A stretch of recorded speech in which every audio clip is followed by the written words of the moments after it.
Thank you so much, everyone, for joining us to our every 2 months. I don't know how to say that. I always try to find one word for it, but it's hard. Every 2 months session of community of practice under the GPIC within the International Alliance Academy of Childhood Disability.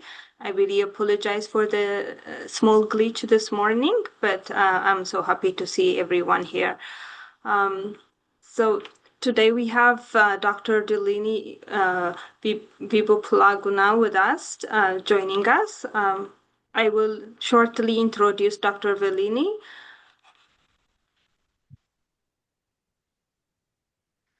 Just the usual ground rules. Please keep your camera on. We would like to hear all your voices. If you're not speaking, please keep yourself muted.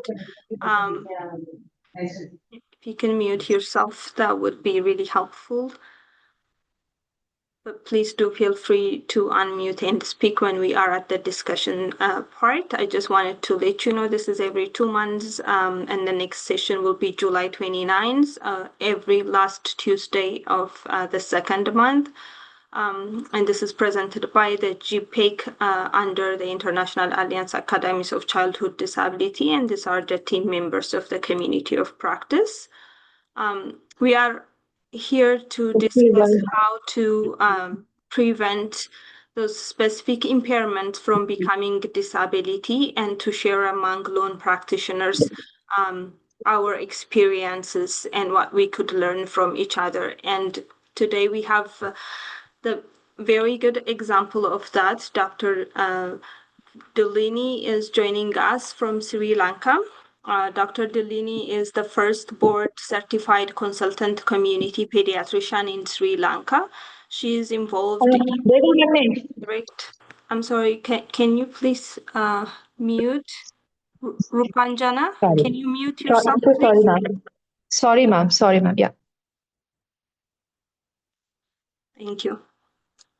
Dr. Delini is the first board-certified consultant community pediatrician in Sri Lanka. She's involved in the direct clinical care of children with developmental disabilities in the Gampha district, Sri Lanka, and currently she is the clinical lead of Ayati National Center for Children with Developmental Disabilities, Lama Piazza Safeguarding Ward in Colombo North Teaching Hospital and Secondary Community Pediatric Center at Bayes Hospital. And Dr. Delini is a council member of the Sri Lanka College of Pediatricians and President-elect for Sri Lanka Association for Child Development. She is a global leader alumnus for Young Children of the World Forum Foundation for the year 2022 and 2023, and national representative for Sri Lanka for Asia Pacific Regional Network for Early Childhood. Delini created a national and international collaboration in developing national guidelines for children with cerebral palsy, autism spectrum disorder, and other neurodevelopmental disorders. She is a keen researcher, a teacher, and trainer for postgraduate, undergraduate, medical, and allied health team, and a visiting lecturer at the Universities of Colombo and Sabaragamuwa. As a team leader, she worked towards developing infrastructure and building the capacity of teams to establish community pediatric services in different parts of the country. Last but not least, she is a great advocate and promote inclusivity, community awareness, and engagement to uplift the lives of vulnerable children in Sri Lanka, with a vision to build universal intervention services and to ensure the inclusion of all vulnerable children, including ones with disability, in all layers of society in Sri Lanka. Such a rich experience, Dr. Delini. It's an honor to know you and learn from you. As I said at the beginning, you're the best example of the community of practice session, and this is why we are having it regularly. Please take over. I'll stop sharing. Thank you so much, Salmanesh, for that long but kind introduction. And it's lovely to be here. Thank you so much, Deepak, for inviting me, and Dr. Saraji. And it's lovely to see some, familiar faces, including Dr. Shashikala, whom we worked together some time back. So I think I'm not yet allowed to share. Um, It doesn't let you share. It should. yeah, I it have says share. stopped. I have Not. stopped sharing. It should let you share now. Um, I think, would you be able to make a multiple participant sharing option? I guess because I it's just did. probably Okay. Can you try now? sure. All right, lovely. Thank you. Excellent. Thank you. Second.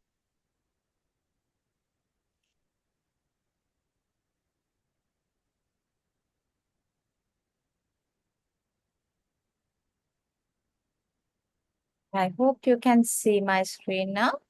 Yes, we can see it. Thank you. Lovely. Okay. So again, thank you so much, IACD and GPEC for inviting me here. And, I'm quite delighted to share some of the experience we have in Sri Lanka about particularly about this is why I named my talk Bridging Gaps and Building Futures, because we work with children, we try to build futures, but there are gaps. We work in, low and middle income countries. We work with resource limited settings.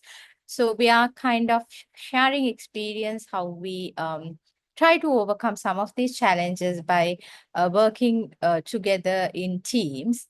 And this is not only my work. This is decades of work done by a lot of my senior colleagues, and hopefully will be continued in future generations. So I'm sharing on behalf of a lot of people who have put their sweat and blood towards this in Sri Lanka. Um, yeah, so this is about a journey, and it's important to know what you learn on your journey is far more valuable than what you achieved at the end. So today I'm going to share a journey with you. I'm coming from this little island in South Asia, Sri Lanka, which has about 22 million people. And we have beautiful nature, beaches, mountains, everything around. So Sri Lankans are quite, like to travel. So it's always, we love journeys. So I thought it's very applicable to me to talk about the journey being a Sri Lankan here to all my colleagues here. So I will take you through a journey where I will talk about our early intervention system establishment, and we'll be talking about our strengths, challenges, and some of the lessons we learned. And this rich community, I guess, would be also able to help us explore some solutions where we are facing challenges. So we all know how important neuroplasticity and early beginnings. I don't have to introduce this to this audience again. We know early interventions for motor difficulties, cerebral palsy, autism have shown the improved outcomes in many developmental domains. Sri Lanka has a birth cohort of about 247,000 in 2023. We are actually going down in our birth rates. However, when you think about the whole South Asia, you can see this orange line, and that is us. So we have the lowest mortality rates in the region, and we have one of the best healthcare services, which have worked decades over to get these results of reducing mortality rates. However, we have a struggle when it comes to morbidity. So thinking about sustainable development goals, we are at a challenge in achieving quality education, particularly if you think about inside the goal quality education, we have early childhood development, in the childhood education, equitable education. We have challenges in achieving that. We have challenges in reducing inequalities. So this is where our early intervention and developmental services matter to us. So I'm very privileged to share this bit of crowded slide, but we have, I think, two authors in the audience. Dr. Shashikala is there and Prof. Samanmali is also there, where we looked at early interventions for infants for developmental, who are at risk of developmental disabilities in South Asian perspective. And this was wonderful, effort where we try to look at the early intervention packages across certain countries and try to explain it through ICF model. So I'm trying to give a bit of a context, but background where I'm coming from to discuss these early interventions. So in this review, we found having robust community-based healthcare systems, our extended families are very enthusiastic, good perinatal policies, and presence of committed and skilled professionals who are practicing evidence-based medicine are our strengths. However, we struggle with lacked skilled multidisciplinary professionals when it comes to numbers. We lack coordination across services. We also struggle with focus and rigor in our developmental programs. We also have challenges with tools and trainings for the staff. And we also do not have enough rigorous defined policies, research, and sustainable systems for developmental impairments. So with this background, I would like to take you to the next part of journey where I would describe our early intervention program. So it's called INCLUDE, stands for Inclusive Early Childhood Development Program, where we have several pathways where children being referred to: a neonatal pathway, a public health pathway, and a specialist pathway.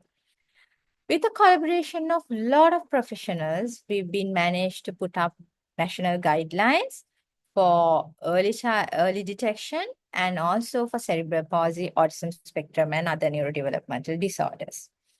So when I talk about this pathway, it is very important. We need to, I will be sharing experience, how we looked at our tertiary centers and the team upskill, developing their capacities, as well as how we try to link the primary healthcare system into these tertiary centers. So when it comes to neonates who are born with risk factors, it was quite straightforward. We worked with the neonatal teams, giving them a package, and they were supposed to risk profile these babies and refer them to a developmental services, where the development service was doing most assessments, early intervention package, and partnership building with the parents. How does this happen? For instance, the district I work, there are hospitals that has neonatal units. So if you have a developmental center in your own hospital, you are quite lucky. It's a easy referral, but as you can see, there are certain babies need to come from far away hospital to a developmental center. So what sort of babies are we talking about? I'm presenting data from two different centers in Sri Lanka, the National Center and a very well-established center in Southern Province. We mostly see children who are born prematurely. Neonatal sepsis and low birth weight are the most common risk factors. Encephalopathy HIE is not so common. Now, what we have done to improve capacities of specialist services. We know babies go through a lot of assessments when they present to a tertiary service. So most of these assessments are developed in global norm. So when we try to train the skills for clinicians, it's imperative we have international collaborations. But it should not stop from there. We also should take ownership for our local capacity building. But it is also challenging to maintain these competencies. So one such good example was getting the general movement training for Sri Lankan clinicians through an international collaboration of LEAP CP project, where now we have about 137 basic GM clinicians and about 24 advanced GM clinicians covering 7 out of 9 provinces in Sri Lanka, because we were able to collaborate with an international research project. However, we didn't stop there. We also took it one step forward using our well-established professional organizations and the Ministry of Health to build capacities. So whoever who got training from international teams worked as trainer for the trainees, and then they distributed or they translated their knowledge again across the country. As I said, maintaining competencies were quite a challenge. For instance, for general movement, we found a solution where we were running a calibration sessions every 2 weekly, where again we were able to connect with a lot of clinicians across the country to maintain our competencies. So that is how we worked with our tertiary centers. But how about the frontline services? Are they equipped enough to assess child development? So this is where our public health pathway came in. So we also wanted to make sure not every baby is born with a risk factor. To give a comprehensive developmental assessment or developmental detection, we wanted our communities to have universal developmental screening and promotion program. For this, we use our robust and well-established public health teams. And you see here is a public health midwife who's a primary healthcare worker who does home visits and is the closest healthcare member to any family in Sri Lanka. So we have our child health development record, and there are at set points, there are developmental screening questions a midwife is supposed to ask a parent to screen their child on development. And Sri Lanka is a country with more than 98% immunization rate. So the government use all these developmental screening. At the same time, parents are coming for their immunizations to ensure that we get a better coverage. So again, once the midwife detects something through the medical office of health, they are supposed to refer these children to developmental clinics. Now, this program is still running only about 3 provinces in Sri Lanka, mainly due to lack of established tertiary care centers. Even though we have tertiary care centers, at the moment we do not have established ones. So we only have up to now trained about 1,800 public health midwives for this frontline developmental packages and detection. In addition, now we are trying to also introduce an autism-specific screening tool into the same universal developmental screening method as part of a project called Namaste, a multi-site collaboration work particularly towards autism and neurodevelopmental disorders. So we are trying to introduce a play-based detection tool where public health midwife is able to detect children with neurodevelopmental disorders early and refer to specialist services. Now, with all these things, what are we detecting? A recent preliminary study of one district showed that using those early developmental screenings, we have about 16.9% children with atypical development, which is a very high number. At the same time, I have presented 2 outcome data of 2 different centers, a national center as well as again the tertiary center in Southern Province, to show that we have a majority of children who are ending up after early intervention program with typical development. However, there is a significant proportion of children who have some degree of developmental atypicality or a neurodevelopmental disorder. So how are we going to offer services for these children? Now, that is where our interventions are important.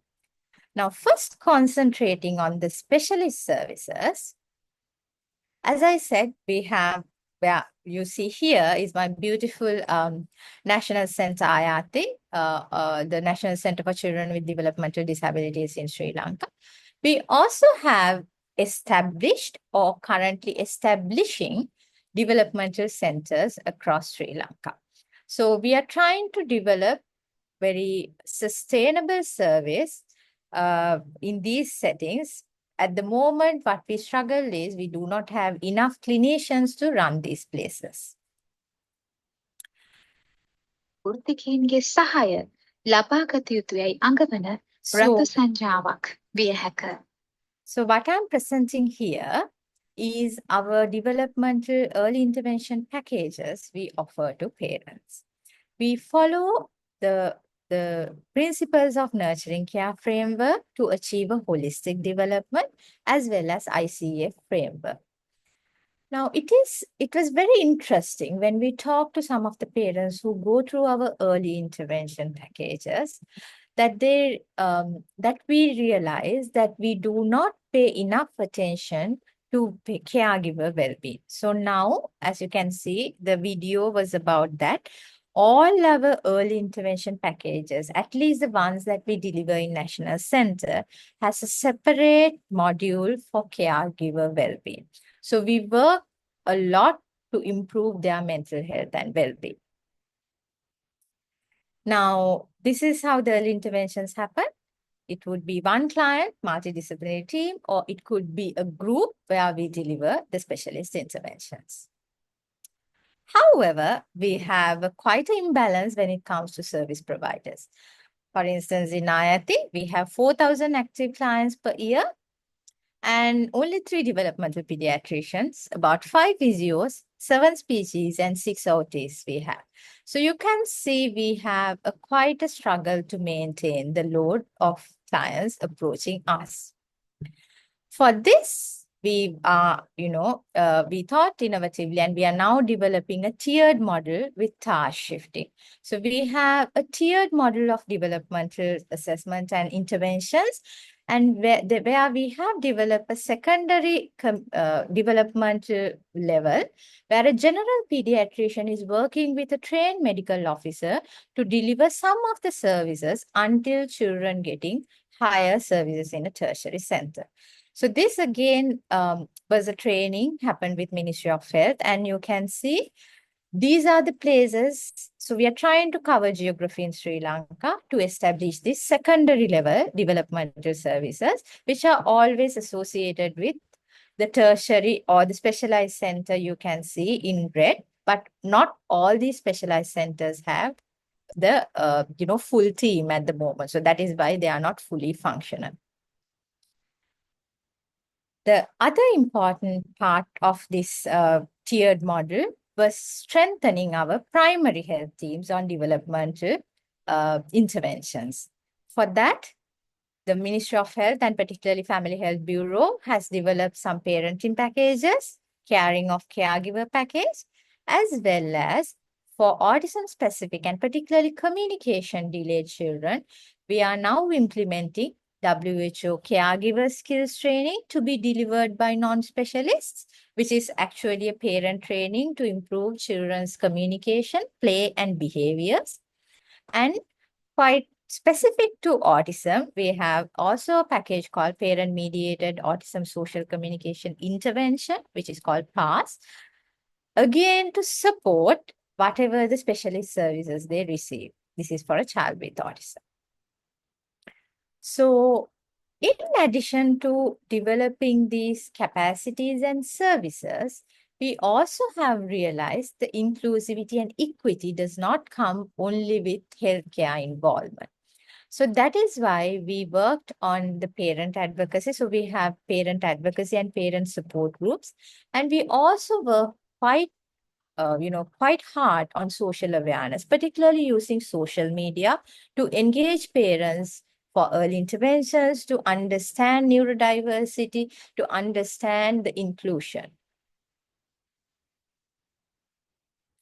So, we do all this work, but do we have enough data on the baseline? What we actually started with, do we know how much of disability, the rates and everything? And do we generate evidence for what we do for practice? So this is again a struggle we have. Even though we have many research collaborations with international organizations like RCP Register, Namaste, Leap CP program, we still struggle to have a dedicated professionals for research activities in Sri Lanka, because that is not a well-established area, and particularly not much interest given to childhood disabilities and early interventions. So this is, even though we are somewhere there, I would also like to see more research, more data generation from Sri Lanka. Just to add my journey, how the international collaborations helped me. I was a international scholarship recipient in both OSCE, CPDM, and American Academy, and I've been, attending International Society of Autism Research meetings, which all of these international networks, and what I learned by, listening, talking, observing, really helped me as a professional to, come, through this journey. So, what are our strengths at the moment? We have stronger systems. We have very much dedicated clinicians and families. We have many champions across Sri Lanka. We are quite scientific in our approach to early interventions and detection. We are having a lot of international networks for capacity building and research. And most of our work is government involved or initiated. Nevertheless, some of them are, challenges as well. Yes, we have stronger systems, but are they equitable? Do we offer same service to every place in the country? No. Are they sustainable? Some of them are not government sponsored, so they are not sustainable. The dedicated and clinicians, how are we going to maintain the quality when we do not have enough numbers? So the quality versus quantity is always an issue for us. Research, do we have enough data? Do we have dedicated personnel to do research in Sri Lanka? And the international collaborations, do we always rely on Global North for capacity building or research? Or are we, should we think about our own development? And government initiatives, we do not have enough policies implemented on the ground level, and we do not have enough collaboration, particularly when it comes to education, social welfare, social services. We do not have enough collaboration. So I would like to stop there. And I know Salmanesh asked for some thought-provoking discussion points. So I would like to ask y'all and, to make a discussion. How do we make sure these systems are sustainable? If the champion goes away, would the system fail? What are the successful models for multi-sectoral collaboration? So Sri Lanka, we have done quite well in health sector, I believe, thanks to a lot of champions. However, when it comes to attaining equitable education, inclusivity, getting social welfare, accessibility, we struggle because the other sectors have not come that journey along with health sector. So do you have any example? Do you have any good practices that we can, adapt ourselves? And also, how do we keep our teams engaged and enthusiastic? What are the ways that we make sure that they attain capacity building, that they remain champions? So what are, your solutions? So I would like to stop sharing and, open it for discussion. Thank you. Thank you so much, Delini. That was such informative and very delighting, I would say, experience that you have shared with us from Sri Lanka. It's not common in my practice and in my community to say that we have the best medical setup. So it was really inspiring for me to hear you say that, and that was really a lot of work that you have put into your community and great progress that I see. I will let the audience proceed with the discussion. We have 27 participants, but I think it would be more rich if we keep the discussion here, Jenny, or do you think we should do breakout rooms? Maybe we'll start here and see how we get on. Yeah. Delaney, I was typing your questions, looking at your PowerPoint. I just missed the third one. If you can tell me. I'll do it for you. Yeah, I'll do it for you. Okay, thank you so much. I see, Sunanda, you have your mic on. I'll let you start. Uh, okay, I just wanted to say it was wonderful listening to the presentation, and there are a lot of things there that we can relate to. I think I'll go off the video. Yeah. And am I audible now? Yes, we can hear you, Sunanda. Yeah. Okay.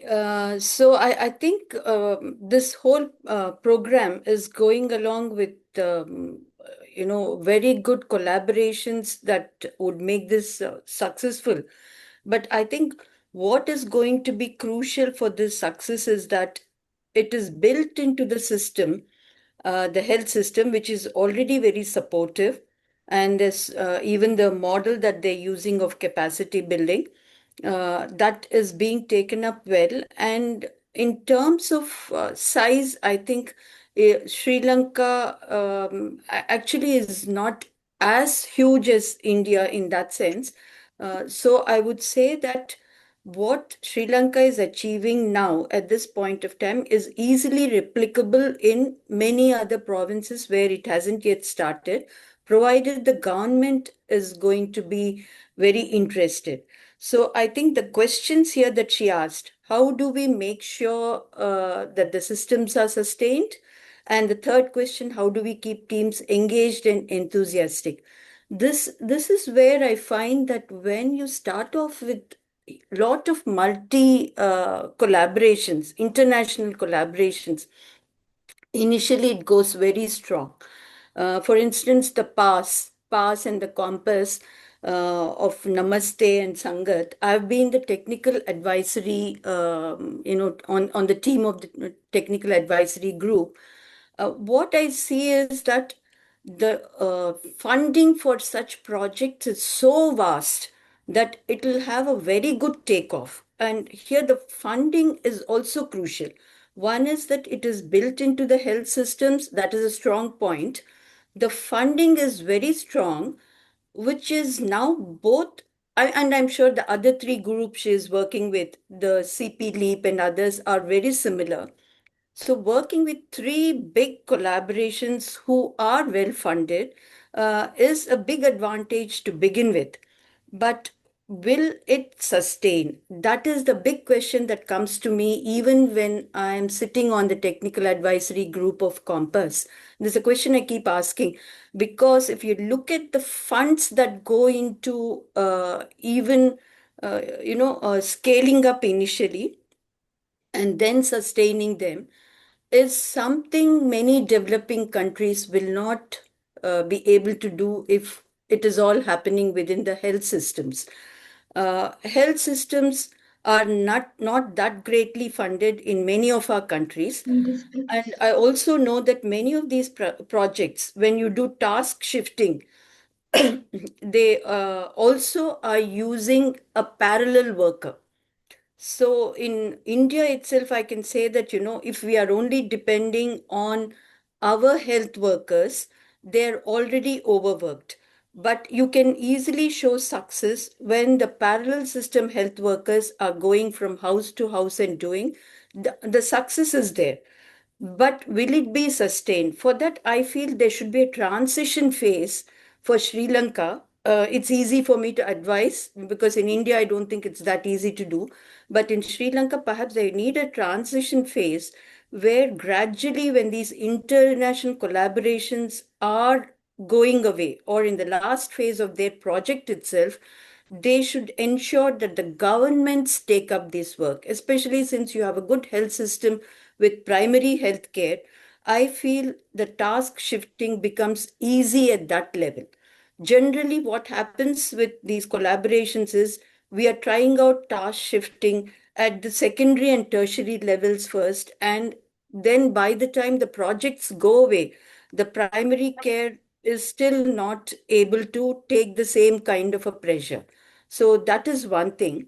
And how do you keep teams engaged and enthusiastic?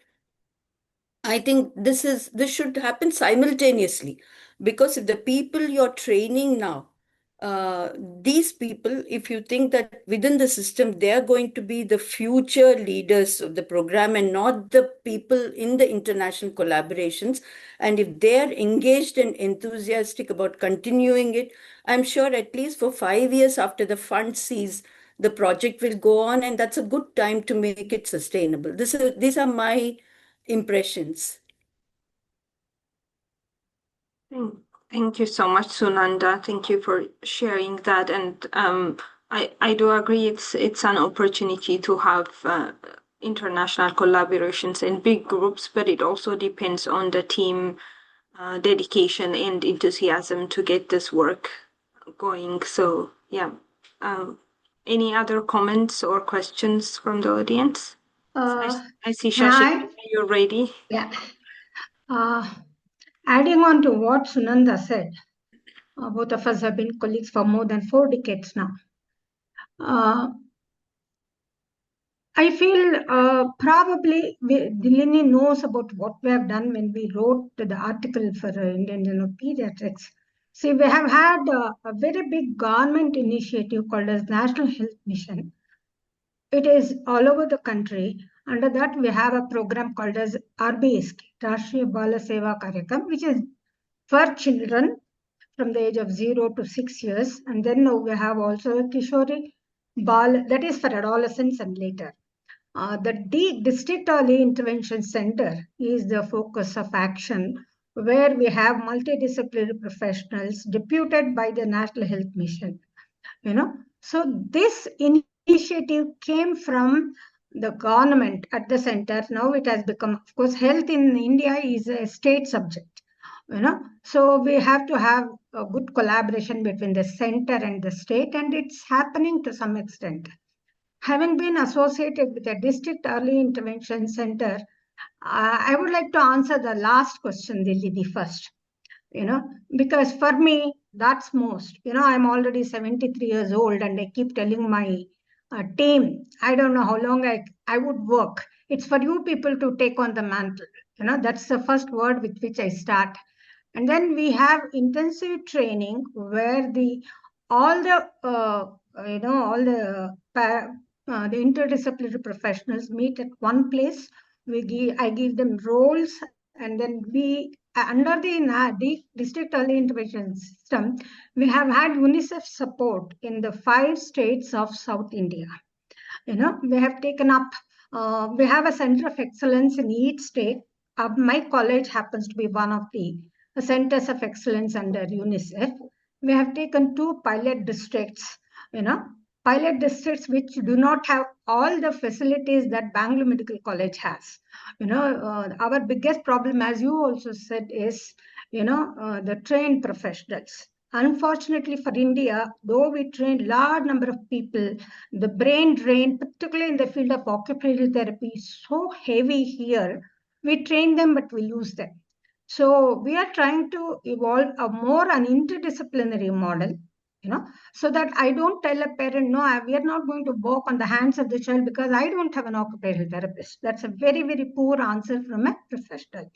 We become interdisciplinary and transdisciplinary. So everybody knows what to do, so that if somebody is not there, I have a psychologist, I have a physiotherapist, I have a speech therapist, and we have a nurse and of course a data manager. Data recording under NHM is excellent. And now we have started ICF registers also.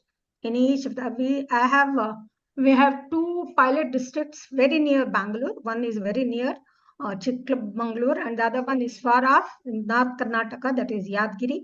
But after we trained them in the first visit only, knowing we did a gap analysis, and we tried to fill in whatever the gap analysis system told us. And we have an intermediary workers, they're called as RBSK doctors, for maybe non-allopathic Ayush doctors. But I find a lot of them interested in the work. And then there have been great support, particularly in Bangalore. Most of our referrals for our district early intervention comes either from the RBSK doctors, and the parents are the biggest referral centers. And we have one of the biggest NICUs in the country, with practically 400 to 600 admissions every month. So over a year, we see about 1,200 to 1,400. This year, we may cross even 1,400 children with disabilities. Though the RBA scale looks at 4 diseases, deficiencies, defects, and a disability, but the main work somehow it has fallen on disability, and we are happy to take that load. What we have done, Dilini, is we have started though with the districts. What we did in Bangalore is go for both horizontal and vertical dissemination of information. We trained all the Bangalore Municipality Corporation doctors in 2 batches, and then we trained them, one for autism, one for cerebral palsy, separately. And then we also are training the ASHAs in local dialect. That has been quite challenging. But the horizontal transmission with the doctors has been very, very impressive. Their referral rates have increased. Same with RBSK doctors. So that's one model, I think, resource poor countries. When I use, we have specialists manage, but specialists will be sitting in medical colleges. And all medical colleges also do not have specialists. So the challenge for us is to train the future generation. That is, we have been granted fellowship in developmental pediatrics by the university. The other thing is we are doing regular workshops where we train the ASHA workers and doctors on hands-on working with this. That seems to be giving us results, but it has increased the work for my team because everybody refers the cases to our center. So I would like to decentralize this. Hopefully, we'll be able to do it. We still have 1 year of funding from UNICEF, and then they have a lot of expectations because even our goal setting is as per ICF. The UNICEF is very pleased with that. And we start teaching ICF even to ASHA workers. ASHA is auxiliary ASHA health. I don't know. It's some Kannada, this thing, they are trained after SSLC. What is it, Sunanda? It's it is social health activists. Health activists. Yeah, Oxford. health activists. Yeah, thank you, Shabna. Yeah. So they're all trained, actually. And what surprised me is these people are ready to learn, which I had not expected. They were more ready to learn than the medical college doctors that we talk in conferences, So I feel that, we start from the down, train them like, the Kerala model, that is the Patankadu model and all that Dr. M.K.C. Nair did in Telangana. I mean, in Kerala, it is working very well. We visited all the centers and to see which model we will follow. The others are not using ICF, so we had a hands up with UNICEF. But I find that popularizing ICF at the peripheral levels, because you don't harp on diagnosis, you only look at function, you teach them how to improve function. That seems to be taking, attracting a lot of peripheral health workers. So that's one suggestion. The other things, our problems are same as yours, but we certainly have government support. We plan to, because we have our Center of Excellence, we have government, even the Director of Medical Education, Government of Karnataka, everybody is involved, So there has been a lot of professional support, but the middle one, is what we need to do. And my way of dealing with my team is give them roles. They are the teachers. Now, these days, I don't teach in any of the workshops. They take the mantle, they teach, I sit and see whether they're doing the job. And then we have case conferences, there's plenty of, we have a knowledge sharing workshop where I send the journals and all that, which I see because I'm a IACD, knowledge hub participant also. So I have a lot of access to a lot of journals. So that's how I know some initiative we need to take initiatives which probably are available in a medical college. So my own suggestion to you is, start up the medical college setups. And I'm telling you, Dilini, it's been so excellent. Our undergraduates come and visit our Sorry, Shashikala. Bangalore Medical I'm College. I'll just finish it. Yeah. Okay. We have DM people from NIMHANS who come and visit. We have our own postgraduates. And thanks to my colleague Gayatri, and of course, we have been producing some papers. We give for their dissertation also some of the topics. These kinds of things make them also interested. They learn that this is not just a CSR activity, but it's an academically challenging activity that draws more youngsters. And public awareness, we celebrate all UNICEF days. All UNICEF days, and we involve parents, and this year we are thinking of involving public. Go to some central place in Bangalore like Lal Bagh or Kabban Park and do something worthwhile. And use the AIR and the newspapers for public health awareness is so poor even in India, and that is our biggest loophole. So I'm sure it's the same. Even I remember you telling in one of the meetings also, there are so many cultural beliefs which need to be broken. So this is what I think we should be able to do. Okay, thank you. Thank you for Thank you, giving me time. Shashikala. Sorry, I had to interrupt you because there are people with hands up. Saman Amali, please take over.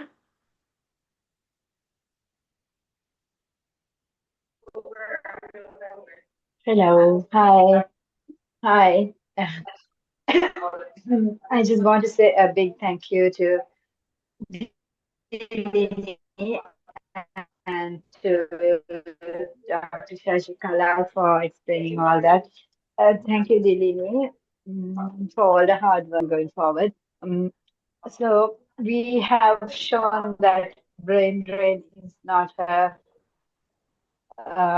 barrier to go forward because when I'm Saman Amali, if you put your video off, Dilini is maybe your carrying on sound all the will be work. better. Yeah, is it better now? Yes, It's it's just better that I have Yes, really poor connection in this place. yes. Now we It's can. just that, yeah, I just want to say, like, when we are working in the low middle income country settings, some of us who are also the champions, we travel the world and we try to bring in the best always to our countries. But I just want to remind all of y'all, we hear the best at all these conferences and all these gatherings of world's experts. But that is not exactly what is happening in most of the countries in the world, even in high income countries. Because though the experts come from the universities and experts practice this in their research laboratories, that is not what is happening in any of the high income countries. Most of the high income countries do have their own policies and legislature, and they will be practicing something which is slightly balanced. So they might not do the best in all the clinical settings. They might balance it to provide equity. So I request all my colleagues living in low middle income countries to do the very best. We don't need to go down in our standards, but we have to look at workable models that will help us to reduce the kind of strain on our personal lives. We have to think about our mental and physical countries, and not only like me and you, but all our colleagues in the teams, and also try to look at a workable model which is balanced. We might not do the best and the ideal, but come down and try to make it a workable model so that we can deliver it across the countries rather than in very unique center-based settings. Yeah, that's it. Thank you. Thank you so much, Saman Amali. Yeah, that was a really interesting discussion points that you've raised, Delini, and thank you so much, everyone, for sharing that. Please feel free to unmute and speak if you have any questions or comments. I was really impressed by how you are expanding the early intervention service and you were able to manage to train all a significant number of healthcare professionals on the gross motor assessment. That is very impressive. And one thing that comes in mind, because I'm very fond of the tool as well, is the Hammersmith Infant Neurologic Examination tool. And I was speaking about this with Saraji as well. And is there any, because it's a very simple and scorable and easily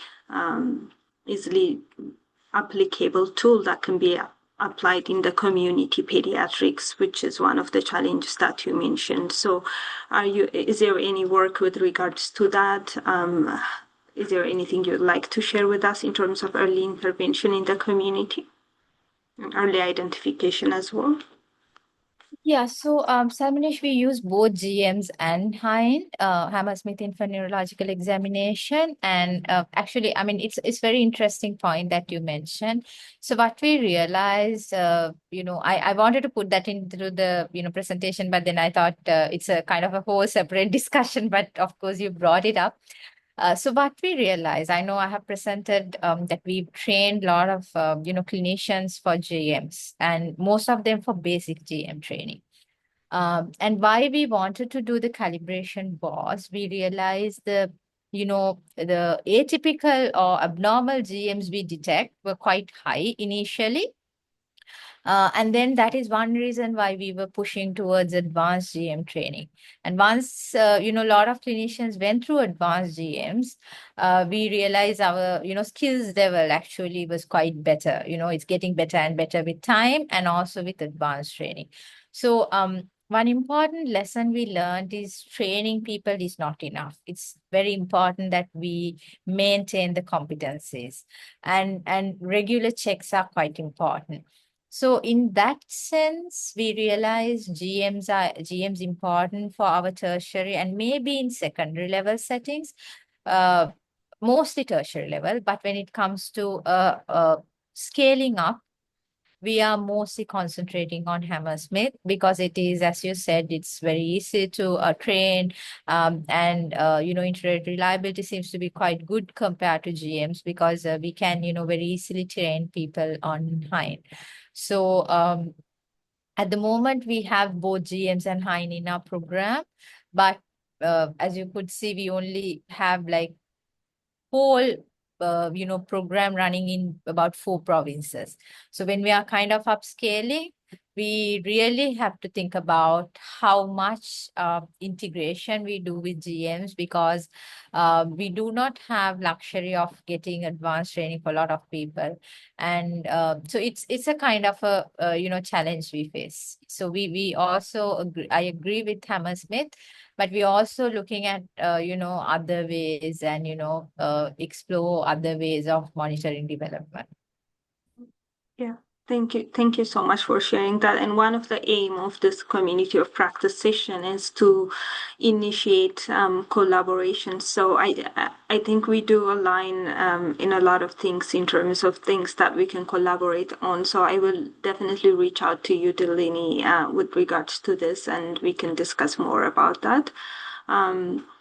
But into some of the challenges, like in low resource setup areas, is like you mentioned, sustaining the knowledge use and maintaining competencies. So you've shared a great strategy of using the trainers to be the trainees to be a trainer for the community practitioners. So I think that is a great model that we can all learn from, and using our primary healthcare professionals in engaging them in early identification and intervention, and also using parents' voice and their partnership as well. So was all captured in your presentation, and that was a great way of saying it. Delaney, thank you so much for sharing your experience with us in Sri Lanka. That was really a great eye-opening session this morning,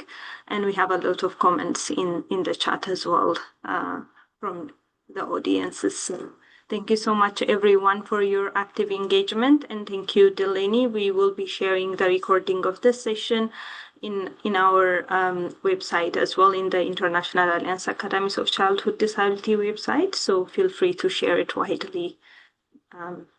So much, Samination. Thank you so much, GPEC, for giving this space for sharing and learning from each other. Thank you so much. Yes.